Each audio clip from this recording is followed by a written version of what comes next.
Water come up on us probably about a foot overnight where we're at. Our dike just, it's at its top right now, running over. 6 inches more. Gave up. Can't fight it no more. Our tower says 12366. The flood of 1997 devastated the Red River Valley from south to north. What were you going to do? Where are you going to go? How are you going to get out? There was no place. We couldn't even drive a car. It was a natural disaster months in the making. No heat, water in the basement, seepage, so it's been a miserable day. A record-shattering 117 inches of snow set the stage for record-setting flooding that would change the region forever. You have to see this to believe it. It is beyond anything any of us have experienced, the most devastating disaster North Dakota has ever been hit with. The water was just unbelievable. It was just such a weird time, you know. Such a surreal experience. It impacted everyone. For the reporters and photographers who covered the people and stories of the 97 flood, the memories come back in waves. It was usually 7 in the morning till 11 at night, I think for 28 days. It would be water in its frozen form that would paralyze the valley, starting an emotional and exhausting battle. I was lucky the house hadn't started on fire because the service had been blown off and the wires were arcing. April 5th, a blizzard and ice storm. It was when things kicked into high gear for WDAY's news team. I think a lot of people at that point realized we're in trouble because power was going out everywhere.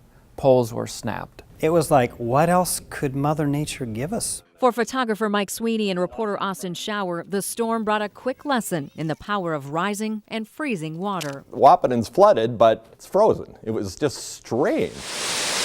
As the water moved north, our news teams followed.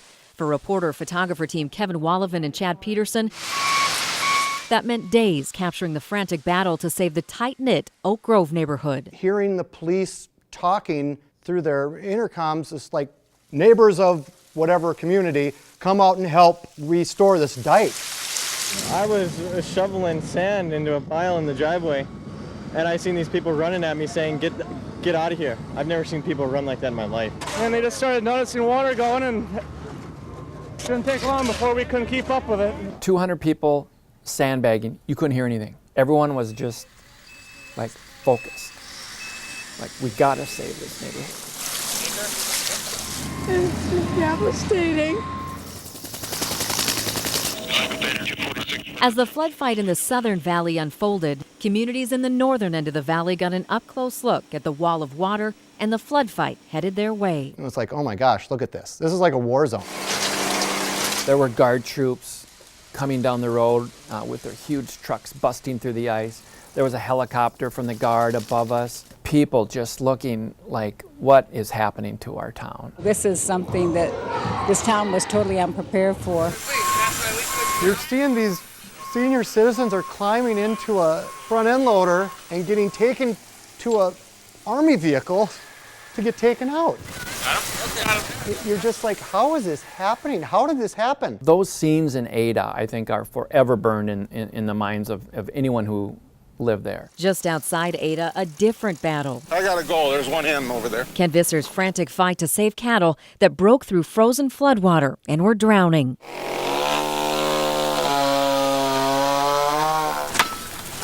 Busted loose. Help him, Scott. Help! Come on! We don't have much time. That's the pain right there. I guess if anybody's got any compassion at all and watches an animal suffer and die, A lot of people still remember that. That was an impactful story. In town or in rural areas, nothing was immune from Mother Nature's wrath. I remember seeing the church out there like a little island. It was those aerial images that gave us the pure scope of this flood and showed just how much water there was. Forum photographer Bruce Crummy rented a plane with a friend and brought us in pictures, a harsh reality. You know, this was a target-rich environment, as they say, because, you know, there was just water everywhere. Watching Grand Forks on fire in the middle of all this water, that was also crazy. The main thing in my mind as mayor of this city at this time is the health and safety of all our people. We have no differences at this point. We are all in it together, and we will survive. The flood of '97 was deadly. For Anchor reporter Austin Schauer, even after 20 years, the emotions of 2 mothers and 2 daughters lost are fresh. It was a mom and a 17-year-old daughter that were going to a rodeo, and they had a horse trailer, and there was a washed-out bridge, a little creek, and they went right in.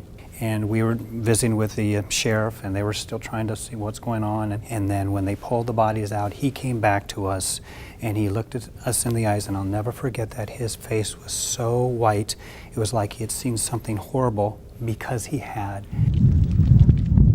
And then a week later, this was a pregnant woman, had a 3-year-old daughter, and the water was over the road. She turned right into Whiskey Creek, and then she died of elements.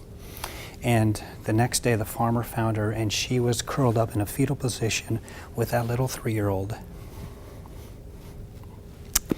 And it wasn't good. I don't really feel that I knew at the time really what we were capturing. Start forming your lines for the bag. So one thing we heard from the network TV crews and the national media that was in town is they couldn't believe the community response. There ain't much. Everybody's tired, but everybody is pretty much helping everybody else out and doing the best they can with what they got. I remember how thankful everyone was. I have to really say thanks that has got homes their own self that are flooded, and they're out here helping us. I really appreciate it. It brings tears to you that somebody else is helping you. I think we live in an area where you do that, and it's expected that you're going to help. Hardly ever seen such a remarkable demonstration of courage and commitment and cooperation and basic human strength, and we are very impressed and proud to be Americans when we see what you have done in the face of this terrible disaster. That was a winter and a spring no one will forget.